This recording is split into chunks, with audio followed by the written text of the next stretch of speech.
여러분, 오늘은 아주 조용하지만 우리의 마음을 천천히 그리고 깊게 무너뜨리는 보이지 않는 폭력에 대해 이야기해 보려 합니다. 요즘 세상은 예전처럼 소리를 지르거나 손을 드는 사람이 많지 않습니다. 그런데 이상하지요. 상처 입는 사람은 오히려 더 많아졌습니다. 왜일까요? 폭력은 이제 손이 아니라 말 한 줄, 표정 하나, 길어지는 한숨, 그리고 무엇보다 침묵으로도 충분히 사람을 부술 수 있기 때문입니다. 특히 한국의 노년층에게 이 침묵과 무시는 눈에 보이지 않아 더 위험하고 말로 표현하기도 어려워 더 외롭고 참아내다 결국 스스로를 탓하게 만드는 잔인한 폭력입니다. 겉으로 보기엔 평범한 집안, 평온한 노후처럼 보일지 모릅니다. 하지만 그 안에서 누군가는 내가 괜히 살아있는 건 아닐까, 이런 생각으로 하루를 견디고 있을지도 모릅니다. 누군가는 전화를 걸어도 받지 않는 자식 때문에, 누군가는 식탁에서의 차가운 침묵 때문에, 누군가는 늦은 밤, 혼자 아픈데도 연락할 곳이 없어 조용히 눈물을 삼키고 있을지도 모릅니다. 그래서 오늘 이 이야기는 단순한 가족 문제나 인간관계의 갈등이 아닙니다. 우리의 존엄, 우리의 노후, 그리고 마지막 순간까지 존재하고 싶은 마음에 관한 이야기입니다. 이 영상을 끝까지 보신다면 당신이 지금 겪고 있는 불안과 외로움이 절대 당신의 잘못이 아니라는 것, 그리고 오늘 이후 달라질 수 있는 길이 분명히 존재한다는 것을 분명히 느끼게 되실 것입니다. 조용히 갇혀있던 마음이 풀리고 당신 자신의 목소리를 되찾는 법을 만나게 될 것입니다. 혹시 이 이야기가 당신에게 도움이 된다면, 또 혹시 이 말이 누군가의 마음을 살릴 수 있다면 영상을 끝까지 함께 해주세요. 그리고 마지막에 구독과 좋아요는 이런 중요한 이야기를 더 많은 분들께 전하는 데 큰 힘이 됩니다. 이제 시작하겠습니다. 여러분, 우리가 지금 이야기하려는 첫 번째 주제는 바로 보이지 않는 폭력의 시대, 상처는 없지만 마음이 먼저 무너지는 현실입니다. 제가 최근에 만난 72세 김영호 어르신의 이야기를 먼저 들려드리고 싶습니다. 겉으로 보기엔 괜찮으셨습니다. 시장도 다니고 동네 경로당에도 가끔 얼굴을 비추고 주말이면 손주들 사진을 폰 배경화면에 바꿔놓으며 웃기도 했습니다. 그런데 영호 어르신이 제게 조용히 하신 말은, 요즘은 내가 사람 취급을 받고 있는 건지 아닌 건지 도무지 모르겠습니다.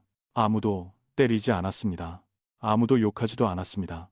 그저 집안 곳곳에 퍼져 있는 침묵과 무심함과 한숨만 있을 뿐이었습니다. 그런데 그 침묵이, 그 한숨이, 그 무심함이 영호 어르신의 마음을 가장 먼저 무너뜨렸습니다.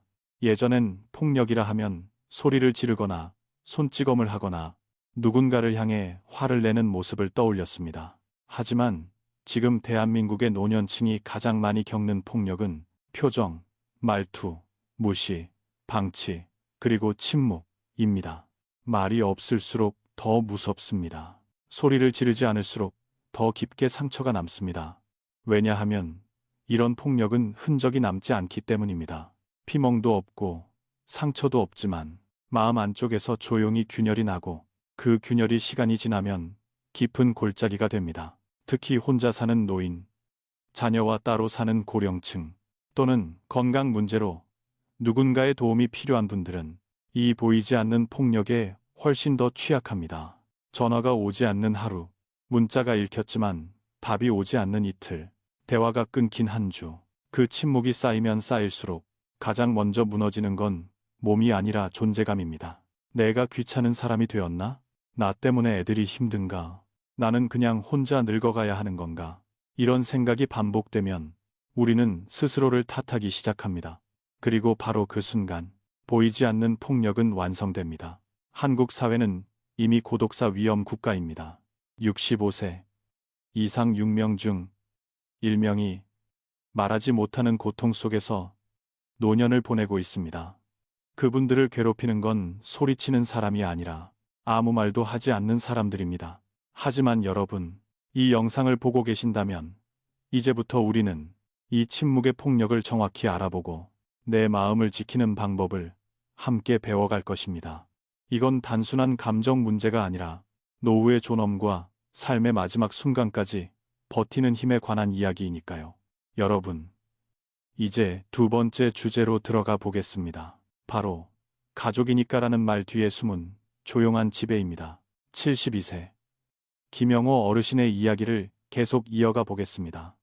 겉으로 보면 영호 어르신의 자녀들은 참 착한 편입니다. 명절이면 용돈도 드리고 병원에 갈 때 차로 데려다 주기도 하고 가끔은 반찬을 만들어 가져오기도 합니다. 그런데 문제는 그 친절 뒤에 숨겨진 미묘한 통제였습니다. 아버지, 그건 하지 마요. 아버지는 이제 힘드시잖아요. 아버지, 돈은 아끼세요. 괜히 혼자 쓰지 마시고요. 아버지, 그건 우리한테 물어보고 하셔야죠. 말만 들으면 걱정 같지만 어르신 입장에서는 자유를 조금씩 잃어가는 순간이었습니다. 그리고 이 말의 끝에는 언제나 이렇게 붙습니다. 가족이니까요. 어차피 가족이잖아요. 아버지를 위해서 그럽니다. 한국의 많은 노인들이 바로 이 말에 갇힙니다. 아무리 마음이 불편해도, 아무리 자존심이 상해도 가족을 위해서라니 내가 뭐라 할 수 있나? 이렇게 스스로를 묶어버립니다. 하지만 여러분, 걱정이라는 이름으로 이루어지는 이 조용한 지배는 폭력처럼 보이지 않을 뿐 마음을 조심스럽게 조여옵니다. 그리고 그 통제는 아주 교묘하게 일상에 스며듭니다. 예를 들어 휴대폰을 바꾸고 싶다고 하면 괜히 돈 쓰지 마세요. 친구를 만나고 싶다고 하면 나가서 넘어지면 어떡해요? 혼자 결정하려 하면 아버지는 판단이 늦어요. 저희가 해드릴게요. 이런 말들이 쌓이면 김영호 어르신 같은 분들은 어느 순간 스스로 결정하는 법을 잊게 됩니다. 그리고 자녀들의 말투, 표정, 한숨 하나가 자신의 모든 선택을 좌우하기 시작합니다.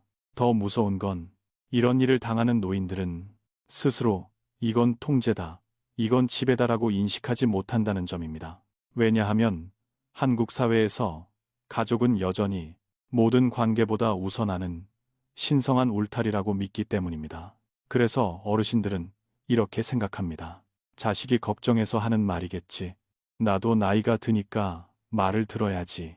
하지만 마음 한편에서는 설명할 수 없는 답답함, 울컥함, 그리고 깊은 외로움이 자랍니다. 이 외로움은 때로는 손을 잡아주는 사람보다, 곁에 있어주는 사람보다 더 강력한 상처가 됩니다. 그리고 이 상처는 시간이 지나면 조용히 분노로 변합니다. 억울함, 허탈함, 그리고 내가 왜 이렇게 살아야 하나라는 절망으로요. 그러나 여러분, 우리가 이 부분을 정확히 이해해야 하는 이유는 이 조용한 지배를 깨닫는 순간 비로소 내 삶의 주도권을 되찾을 수 있기 때문입니다. 오늘의 이 이야기는 단지 자녀를 비난하자는 것이 아닙니다. 우리 자신을 지키기 위해 가장 먼저 필요한 것은 현실을 정확히 알아차리는 것입니다. 가족이니까라는 말도 때로는 사랑이 아니라 지배의 가면이 될 수 있다는 사실을요. 이제 세 번째 이야기로 들어가겠습니다. 바로 절대 사과하지 않는 사람들, 책임을 돌리는 가족의 심리입니다. 72세 김영호 어르신의 삶 속에서도 이 문제가 조용히 그러나 깊게 자리 잡고 있었습니다. 어느 날 영호 어르신은 문득 작은 부탁을 했습니다. 병원 진료 날짜를 헷갈려 자녀에게 확인 전화 한 통을 더 하신 것이었습니다. 그런데 돌아온 반응은 아버지, 그걸 왜 또 물으세요? 제가 몇 번을 말씀드렸죠. 깜빡하시면 어떡해요? 저도 바쁜데 왜 자꾸 실수하세요? 한숨, 짜증 섞인 말투. 그러고 나면 이어지는 건 어김없이 침묵이었습니다. 이 모든 상황 속에서 단 한 번도 아버지, 제가 너무 날카롭게 말했네요. 제가 더 친절히 설명드렸어야 했어요. 라고 말한 적은 없습니다.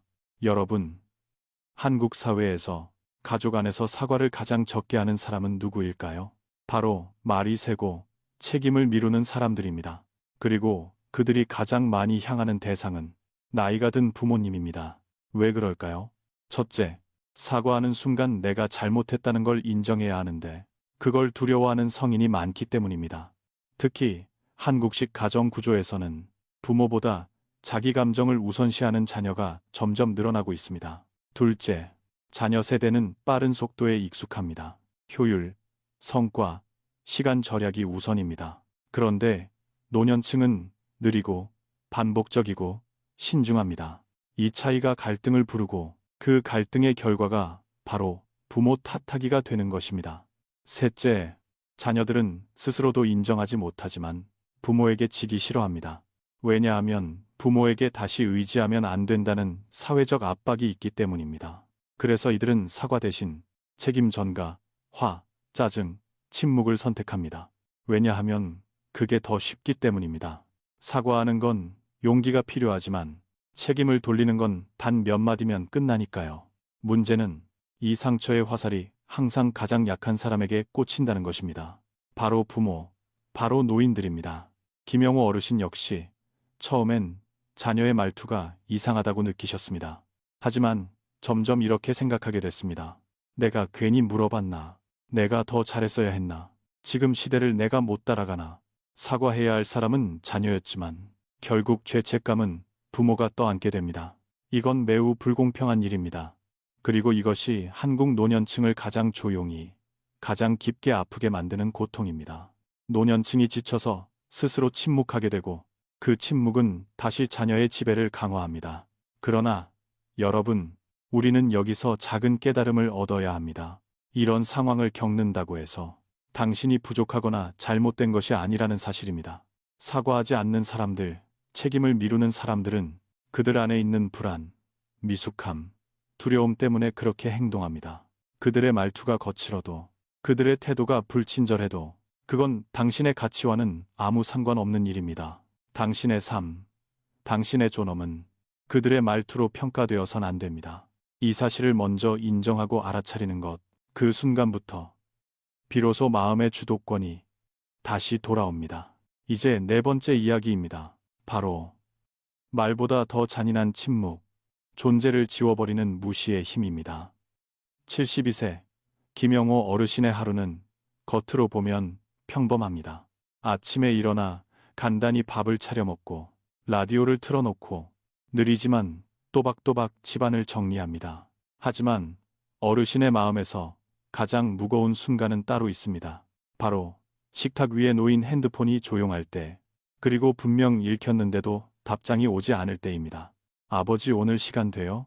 이 한 줄을 보내고 읽음일 표시만 남긴 채 3시간, 5시간, 하루가 지나갑니다. 여러분도 아시지요? 메시지가 읽힘만 되고 아무 반응도 없는 그 느낌. 무언가 가슴 속에 툭 하고 떨어지는 기분. 김영호 어르신에게 그 침묵은 단순한 무시가 아니라 존재를 부정당하는 듯한 감정이었습니다. 예전엔 자녀가 무뚝뚝해도 부모는 이렇게 말했습니다. 바쁘니까 그렇지, 괜찮아. 하지만 지금은 상황이 다릅니다. 노년층은 갈수록 가족과의 연결이 생존과도 같은 시대를 살고 있습니다. 의지할 곳이 점점 줄어들기 때문에 가족의 침묵은 그 무엇보다 차갑습니다. 침묵은 소리 지르지 않습니다.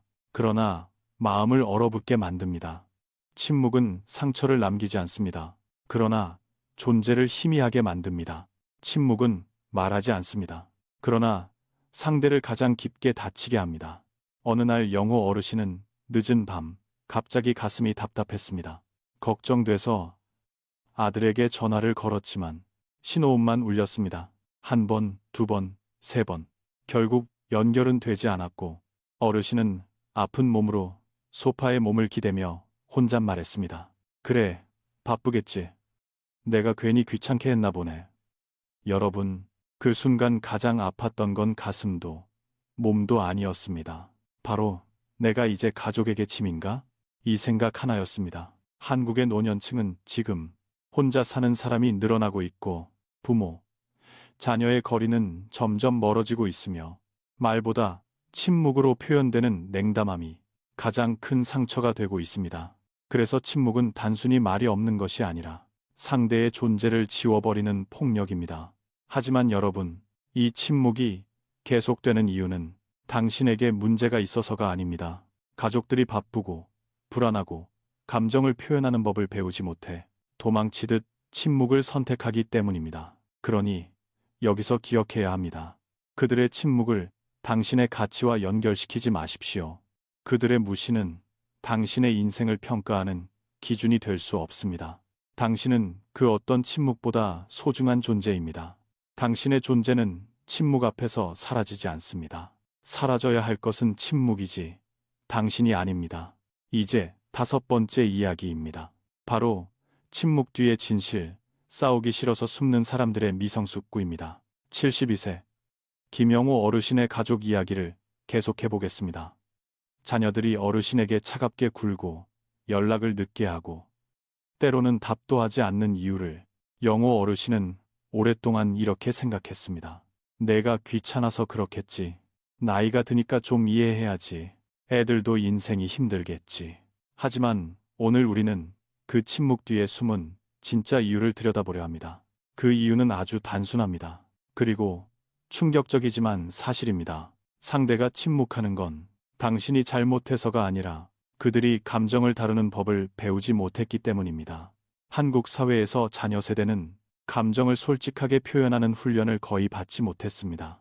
속마음을 털어놓으면 약하게 보인다는 문화, 갈등을 피하는 것이 어른스러운 행동이라는 분위기, 참아라, 말하지 마라로 자란 교육 방식. 그러다 보니 어른이 되고 부모가 되었어도 감정 표현이 서툴고 갈등이 두렵고 대화를 피하는 것이 최선이라고 착각하게 됩니다. 그래서 화가 나면 설명하지 않습니다. 답답해도 말하지 않습니다. 서운해도 얘기하지 않습니다. 그 대신 침묵을 선택합니다. 무시, 거리두기, 답장 없음.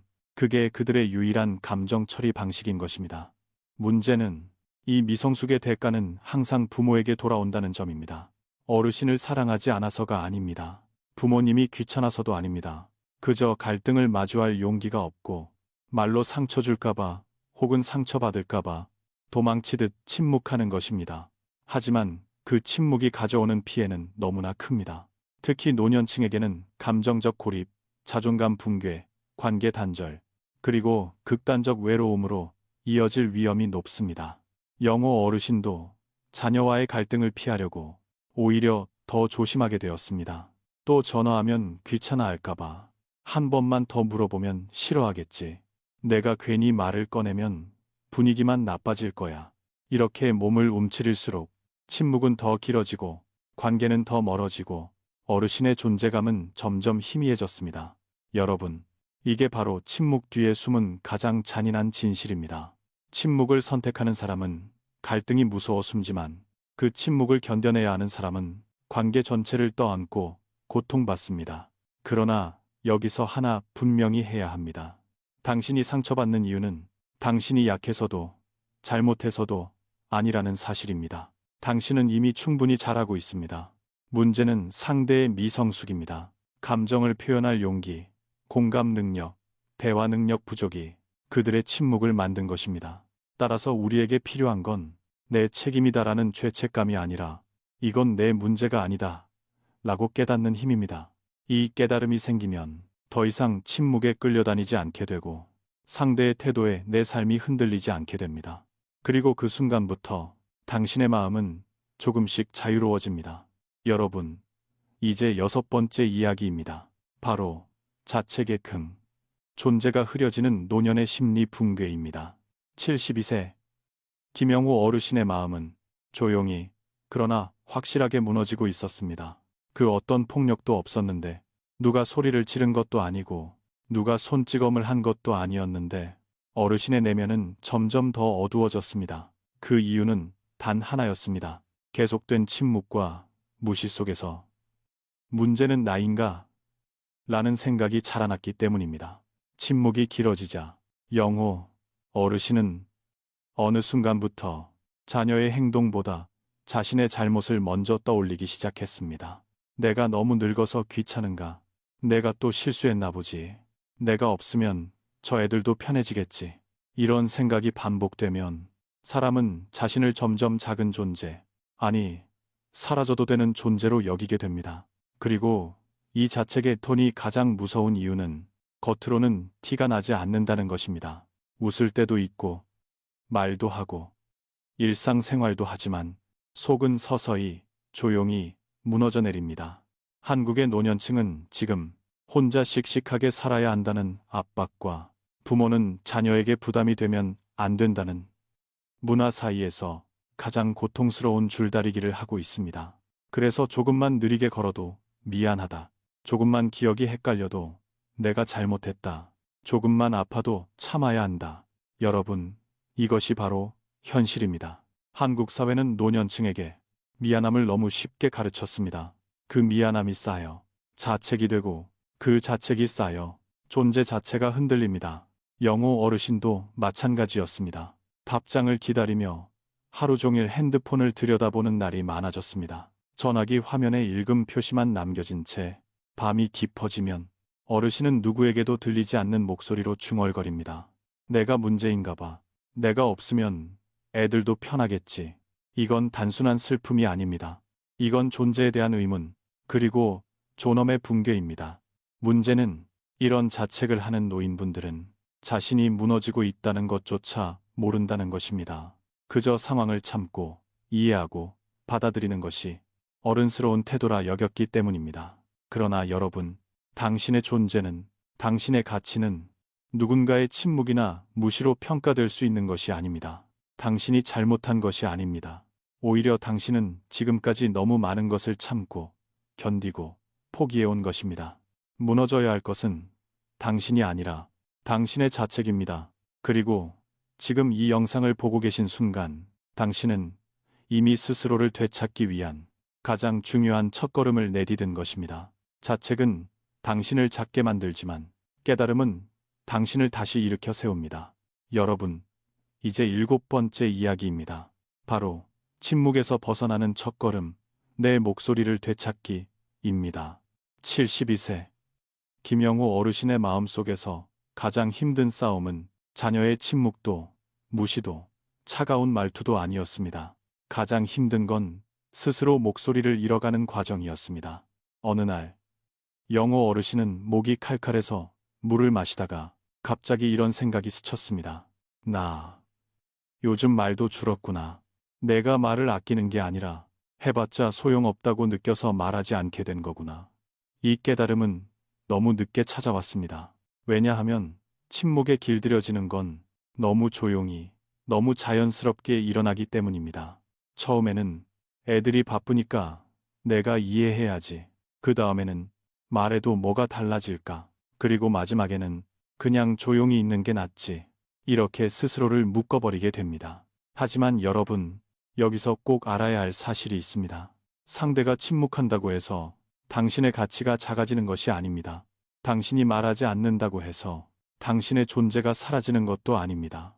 문제는 상대의 침묵이 반복되면 우리가 스스로를 침묵시키게 된다는 것입니다. 그렇다면 어떻게 해야 할까요? 어떻게 이 침묵의 사슬을 끊고 다시 내 목소리를 되찾을 수 있을까요? 방법은 의외로 작고 따뜻하고 인간적입니다. 첫 번째, 믿을 수 있는 사람에게 이야기하기. 친구든, 이웃이든, 노인복지센터 상담사든, 누군가에게 속마음을 털어놓는 것. 이 단순한 행동 하나가 내 안에 얼어붙은 부분을 녹이는 첫 번째 열쇠입니다. 영호 어르신도 처음엔 어려워했습니다. 하지만 동네 경로당의 한 지인에게 요즘 자식이 나한테 너무 무심한 것 같아. 이 한마디를 꺼냈을 때 눈물이 쏟아졌습니다. 말을 하는 순간 가슴 깊은 곳의 답답함이 조금씩 풀리기 시작했습니다. 두 번째, 스스로에게 말 걸기. 상대가 들어주지 않는다면 내가 들어주면 됩니다. 혼잣말도 좋고 일기에도 좋고 메모라도 괜찮습니다. 나는 잘못이 없다. 나는 충분히 가치 있는 사람이다. 나는 버려진 게 아니라 너무 오래 참아온 것이다. 이런 말들이 무너진 자존을 다시 세워줍니다. 세 번째, 작은 행동. 하나라도 내가 선택하기. 자녀의 눈치를 보며 살다 보면 어르신들은 점점 선택권을 잃습니다. 하지만 선택이 없으면 존재감도 사라집니다. 그래서 작게라도 다시 시작해야 합니다. 내가 가고 싶은 길을 걸어보기. 내가 먹고 싶은 메뉴를 주문해보기. 내가 보고 싶은 프로그램을 틀어보기. 이 작지만 강한 행동들은 내 인생의 핸들을 다시 잡는 과정입니다. 네 번째, 도움을 요청하는 용기. 한국 노년층은 패 끼치면 안 된다는 말에 너무 오랫동안 갇혀 살았습니다. 하지만 도움이 필요한 순간 도움을 구하는 건 패가 아니라 용기입니다. 그리고 그 용기는 당신의 삶을 지키는 가장 성숙한 행동입니다. 영호 어르신도 이렇게 말했습니다. 평생 남 도움 없이 살고 싶었는데 이제 보니 그게 고집이었더라고요. 마음을 열자 비로소 새로운 길이 보이기 시작했습니다. 결론. 내 목소리가 돌아오는 순간 삶이 돌아옵니다. 침묵은 관계를 얼어붙게 하지만 말하는 순간 관계는 녹기 시작합니다. 그리고 더 중요한 건 당신의 마음도 함께 녹기 시작한다는 사실입니다. 폭력과 무시는 당신을 침묵하게 만들었지만 이제부터는 당신이 스스로를 다시 말하게 해야 합니다. 당신의 삶은 당신의 목소리로 다시 시작됩니다. 여러분, 이제 8번째 이야기입니다. 바로 경제적 통제와 가족을 이용한 지배, 한국 노년의 가장 큰 상처입니다. 우리가 지금까지 다뤄왔던 침묵과 무시는 얼음처럼 차갑게 마음을 얼게 했습니다. 그러나 이번 이야기는 더 직접적이고 더 아프고 더 치명적인 현실입니다. 72세 김영호 어르신에게도 가장 큰 상처는 말이 아니라 돈에서 시작되었습니다. 아버지, 그건 사치예요. 이 말 한 줄이 시작이었다. 어느 날 영호 어르신은 오래된 신발을 바꾸기 위해 마트를 찾았습니다. 하지만 자녀에게 혹시나 해서 사진을 보내며 물었습니다. 이거 괜찮니? 너무 비싼가? 답장은 짧고 차가웠습니다. 아버지, 그건 필요 없어요. 사치예요. 그날 이후 영호 어르신은 자신을 위해 쓰는 돈이 죄처럼 느껴졌습니다. 생활비를 무기로 삼는 현실. 한국의 많은 노년층은 자녀에게 생활비를 받는 대신 자유를 잃어버립니다. 이 말 여러분도 들어보셨을 겁니다. 아버지, 왜 이렇게 돈이 많이 나갔어요? 엄마, 이번 달에 또 병원 갔어요? 용돈이 아까워요. 절약 좀 해요. 걱정, 효심처럼 보이지만 이 말 뒤에는 언제나 경제적 위계가 숨어 있습니다. 돈을 주는 쪽이 결정권을 가지게 되는 구조. 그 결정권은 결국 상대방의 자존심을 서서히 무너뜨립니다. 병원비 한 번 쓸 때마다 미안해지는 노년의 현실. 영호 어르신은 무릎이 자주 아팠습니다. 하지만 자녀가 이렇게 말한 이후 병원 가는 횟수를 줄였습니다. 아버지, 또 병원 갔어요? 보험료도 많이 나가는데. 그 말 한 번에 아파도 참고 붓고도 참고 밤새 무릎을 주무르며 스스로에게 말했습니다. 내가 나이 들어서 애들 돈만 쓰는구나. 이런 상황은 한국에서 흔합니다. 실제로 많은 노년층이 병원비 죄책감이라는 이상한 공식 속에서 살아갑니다. 아프면 미안하고 치료받으면 부담스럽고 쓰러지면 폐가 되는 사회. 이게 지금 우리 현실입니다. 자녀가 부모 마음을 흔드는 또 다른 무기 손주. 손주 이야기는 노년층에게 가장 약한 부분입니다. 그래서 일부 가족은 이것을 이용합니다. 아버지가 자꾸 고집 부려서 애도 스트레스 받아요. 어머니가 말을 안 들어서 손주가 싫어해요. 이런 말들은 부모의 마음을 찢어밟깁니다.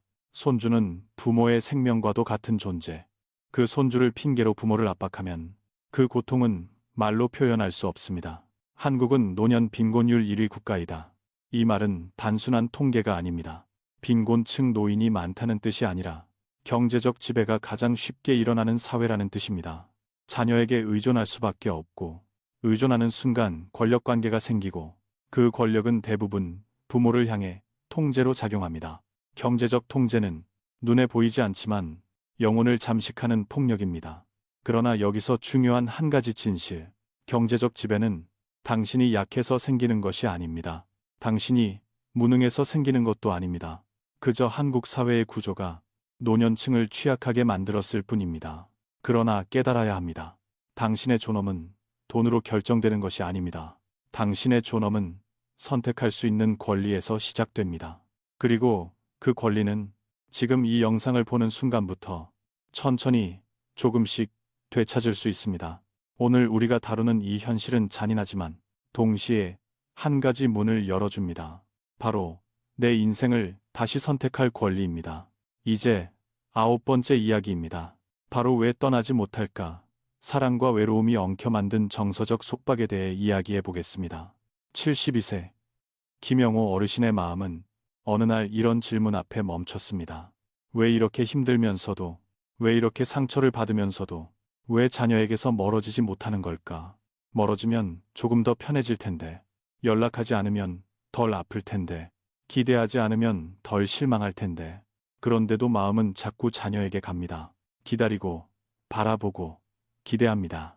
상처받을 걸 알면서도 똑같은 자리에 다시 서는 이유는 무엇일까요? 그 이유는 참 슬프고 참 인간적입니다.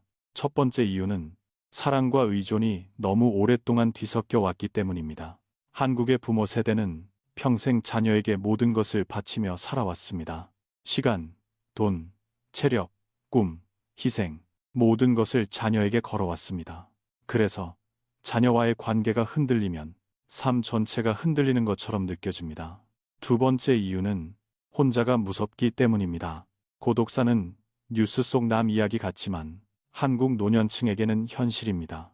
혼자 밥 먹고, 혼자 아프고, 혼자 잠들어야 하는 하루가 한 달, 1년이 되면 사람은 의존할 대상을 찾게 됩니다.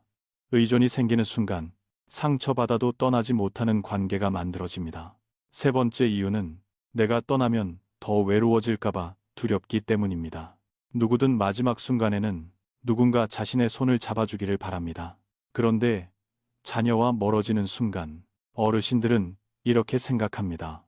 나는 이제 정말 완전히 혼자가 되는구나. 이 두려움은 무엇보다 강렬합니다. 김영호 어르신도 처음엔 자녀의 무심한 말과 행동에 화가 났습니다. 하지만 시간이 지나면 화는 희미해지고 그 자리에 외로움이 자리를 잡습니다. 그리고 결국 스스로에게 이렇게 말하게 됩니다. 그래도 저 애들밖에 없지. 그래도 가족인데. 그래도 내 피인데. 바로 이 마음이 벗어나지 못하는 가장 큰 이유입니다. 기댈 곳이 없다고 느끼는 순간 사람은 자신을 힘들게 하는 존재에게조차 매달리게 됩니다. 이것이 정서적 속박의 본질입니다. 하지만 여러분, 여기에는 한 가지 아주 중요한 진실이 있습니다. 떠나지 못하는 것은 당신이 약해서가 아니라 당신이 너무 오래 사랑해왔기 때문입니다. 당신은 실패한 부모가 아닙니다. 당신은 버림받은 존재도 아닙니다. 당신은 너무 오랫동안, 너무 깊게, 너무 따뜻하게 사랑해온 사람입니다. 그렇기 때문에 이제 필요한 것은 스스로에게 새로운 질문을 던지는 것입니다. 나는 지금 누구를 위해 버티고 있는가? 이 관계가 내 삶을 좀먹고 있다면 나는 어디까지 참아야 하는가? 내 마지막 인생을 정말 이렇게 살아도 괜찮은가? 이 질문이 시작될 때 비로소 정서적 속박은 약해지고 조용히 아주 조금씩 자기 삶이 다시 움직이기 시작합니다. 그리고 이 과정은 절대 도망이 아닙니다. 당신이 다시 삶을 선택하려는 가장 용기 있는 움직임입니다. 이제 10번째 이야기로 넘어가겠습니다. 바로 말하는 순간부터 인생이 바뀐다. 침묵을 끊는 실천 방법입니다. 침묵은 관계를 얼어붙게 만들고 마음을 갉아먹고 존재감을 흐리게 만듭니다. 그런데 놀라운 사실은 그 긴 침묵을 깨는 힘은 거창한 변화나 큰 결심이 아니라 아주 작은 말 한마디에서 시작된다는 것입니다. 72세 김영호 어르신도 처음에는 이 말을 믿지 못했습니다. 내가 말한다고 뭐가 달라질까? 내가 표현한다고 애들이 들어주기나 할까? 오히려 더 멀어지면 어떡하나?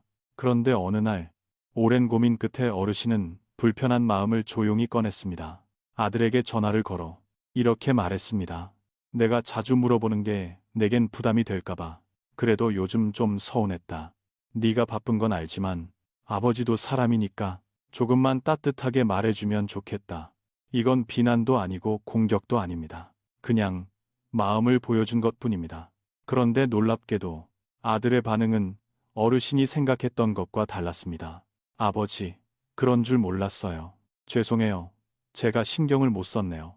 다음부터 더 잘할게요. 김영호 어르신은 말했습니다. 그날 이후 가슴을 짓눌렀던 큰 돌덩이가 내려가는 느낌이었다고. 말하기는 절대 약함이 아닙니다. 말하기는 마음의 문을 여는 행동입니다.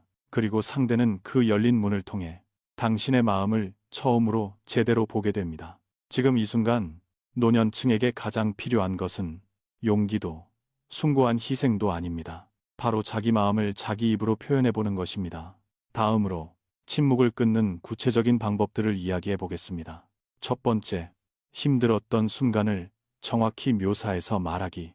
예를 들어, 네가 열어보지도 않고 답하지 않았을 때 나는 내 존재가 조금 작아지는 느낌이었다. 이렇게 구체적으로 말하면 상대는 당신의 감정을 피할 수 없습니다. 두 번째, 비난 없이 마음만 표현하기. 너는 왜 그랬어? 너는 왜 항상 그래? 이런 말은 갈등을 키웁니다. 반대로 나는 이 상황이 조금 외로웠어. 나는 이 말이 서운했어. 이런 방식은 상대를 방어적으로 만들지 않습니다. 세 번째, 상대가 아니라 나를 위한 말하기. 말하는 이유는 상대를 바꾸기 위해서가 아니라 내 마음을 지키기 위해서입니다. 상대가 변하든 말든 내 마음을 표현한 순간 내 안에 있던 감정의 독이 빠져나옵니다. 네 번째, 말하기가 어렵다면 적어보기. 노년층에게는 글로 표현하는 방식이 생각보다 큰 효과를 냅니다. 감정이 정돈되고 말할 용기도 조금씩 생깁니다. 다섯 번째, 전문가나 상담기관 이용하기. 한국은 이제 노인 상담 시스템이 많이 열려 있습니다. 복지관, 노인종합상담센터, 지역사회복지센터. 당신의 말에 귀 기울이는 사람들이 생각보다 훨씬 많습니다. 말하는 순간 침묵은 더 이상 당신을 지배하지 못합니다. 그리고 그 말하기는 곧 내 삶을 되찾는 행동입니다. 침묵은 마음을 죽이고 말하기는 마음을 살립니다. 그리고 당신의 삶은 당신의 목소리가 돌아오는 그 순간부터 다시 시작됩니다. 이제 11번째 이야기입니다. 바로 노년의 자립, 경제 정서, 사회적 독립으로 돌아오는 존엄입니다. 이 부분은 지금까지 이야기한 모든 흐름이 하나로 모여 완성되는 곳입니다. 그리고 72세 김영호 어르신의 인생도 바로 이 단계에서 새로운 방향을 찾기 시작했습니다. 자립이라고 하면 많은 어르신들이 이렇게 생각합니다. 돈을 직접 벌, 모든 걸 혼자 해결하고 아무에게도 의지하지 않는 것. 하지만 그건 자립이 아닙니다. 그건 고립이고, 그건 방치이고, 그건 또 다른 형태의 고통입니다. 노년에 필요한 진짜 자립은 크고 거창한 것이 아닙니다. 경제적 선택권, 정서적 중심, 사회적 연결, 이 세 가지를 되찾는 과정입니다. 먼저 경제적 자립부터 이야기해 보겠습니다. 한국 노년층 중 상당수가 자녀의 용돈이나 생활비에 의존합니다. 그 자체가 잘못은 아닙니다. 문제는 돈을 받는 순간부터 말할 권리, 선택할 권리, 결정권까지 조용히 잃어버린다는 점입니다. 김영호 어르신도 마찬가지였습니다. 매달 일정 금액을 받으면서 자신을 위해 돈을 쓰는 것이 죄처럼 느껴졌고 자녀의 눈치를 보느라 가고 싶은 곳도 참았고 먹고 싶은 것도 포기했습니다. 하지만 중요한 사실이 있습니다. 경제적 자립은 꼭 돈을 많이 버는 것이 아닙니다. 경제의 주도권을 조금이라도 회복하는 것입니다. 영호 어르신은 작은 것부터 시작했습니다. 마트에서 사고 싶은 물건을 자녀에게 묻지 않고 스스로 결정해보기, 동네 복지관에서 진행하는 무료 강좌 등록하기, 노인 일자리 센터에서 간단한 일감을 신청해보기, 아주 작지만 강력한 선택들이었습니다. 경제의 선택권이 다시 돌아오기 시작하자 어르신의 표정에서도 변화가 나타났습니다. 스스로 삶을 움직이고 있다는 잔잔한 자신감이 생겼습니다. 다음은 정서적 자립입니다. 정서적 자립은 내 감정을 남에게 의존하지 않는 힘입니다. 자녀가 따뜻하게 대해주면 괜찮고 차갑게 말하면 무너지는 관계라면 그건 사랑이 아니라 종속입니다. 김영호 어르신도 처음엔 자녀의 말 한마디에 하루 기분이 흔들렸습니다. 하지만 마음을 표현하고 침묵의 고통을 끊기 시작하면서 어르신은 조금씩 깨달았습니다. 내 감정은 내가 책임지는 것이구나. 상대의 태도가 내 삶을 흔들게 두지 말아야겠구나. 내 존재는 누가 인정해주지 않아도 괜찮구나. 이것이 정서적 자립입니다. 자립은 외로움이 아니라 자존의 회복입니다. 마지막으로 사회적 자립입니다. 한국 노년층이 가장 많이 하는 말이 있습니다. 이제는 나이도 많고 새 친구 만들기도 어렵다. 하지만 사실은 반대입니다. 나이가 많을수록 사람이 필요합니다. 관계가 필요합니다. 누군가와 함께 웃고 함께 이야기하고 함께 밥을 먹을 사람이 필요합니다. 영호 어르신은 동네 복지관에서 하는 서예 모임에 참여하기 시작했습니다. 거기서 또래 친구를 만나고 이야기를 나누고 서로의 일상을 들어주기 시작했습니다. 그는 말했습니다. 나는 자식에게만 의지해 살아온 줄 알았는데 내 삶을 채워주는 건 사람 그 자체였다. 사회적 연결은 혼자 사는 노년에게 가장 강력한 안전망이 됩니다. 어떤 사람도 혼자만으로는 삶을 지탱할 수 없습니다. 경제적 자립은 선택을 회복시키고, 정서적 자립은 마음을 지켜주며, 사회적 자립은 삶을 풍요롭게 합니다. 그리고 이 세 가지가 다시 연결될 때 노년의 존엄은 다시 서기 시작합니다. 존엄은 특별한 말이나 대단한 일이 아니라 내 삶을 스스로 결정할 수 있다는 작은 확신에서 시작됩니다. 자립은 도망이 아닙니다. 자립은 가족을 버리는 것도 아닙니다. 자립은 누군가에게 복수하는 것도 아닙니다. 자립은 내가 나를 지키는 가장 성숙한 선택입니다. 내 인생의 마지막 장을 내 손으로 쓰겠다는 선언입니다. 영호 어르신은 결국 이렇게 말했습니다. 나는 늙었지만 끝난 것이 아니다. 나는 여전히 선택할 수 있고, 여전히 배우고 성장할 수 있다. 그리고 무엇보다 나는 나를 지킬 수 있다. 이것이 바로 노년의 자립입니다. 이제 마지막 12번째 이야기입니다. 바로 보이지 않는 쇠사슬을 끊는 마지막 한 걸음, 깨달음이 인생을 바꾼다에 대한 이야기입니다. 이제까지 우리는 침묵, 무시, 경제적 통제, 정서적 속박, 자책, 고독, 의존, 이 모든 문제를 살펴봤습니다. 그리고 그 속에서 72세 김영호 어르신이 어떤 마음의 여정을 걸어왔는지도 함께 지켜보았습니다. 그런데 마지막에 정말 중요한 것은 상대가 변하는 것이 아닙니다. 상황이 바뀌는 것도 아닙니다. 세상이 당신에게 더 친절해지는 것도 아닙니다. 마지막을 바꾸는 힘은 오직 하나, 바로 깨달음입니다. 영호 어르신은 어느 날 밤 창문을 열어놓고 잠시 어둠을 바라보다가 오랫동안 묻어두었던 질문 하나를 꺼냈습니다. 나는 지금까지 왜 이렇게 참고만 살아왔을까? 나는 왜 내 삶을 남의 눈치에 맡겨버렸을까? 나는 왜 나를 작게 만들었을까? 이 질문은 어르신의 마음속 깊은 곳을 흔들었습니다. 자녀의 무심함은 여전히 그대로였고, 생활은 크게 달라지지 않았지만 하나가 변했습니다. 어르신의 마음이 깨어난 것입니다. 그 깨달음은 아주 단순했지만 인생 전체를 바꾸는 문장이었습니다. 나는 누군가의 눈치를 보며 살고 싶은 사람이 아니다. 나는 나를 지킬 가치가 있는 사람이다. 나는 나의 마지막 인생을 나답게 살고 싶다.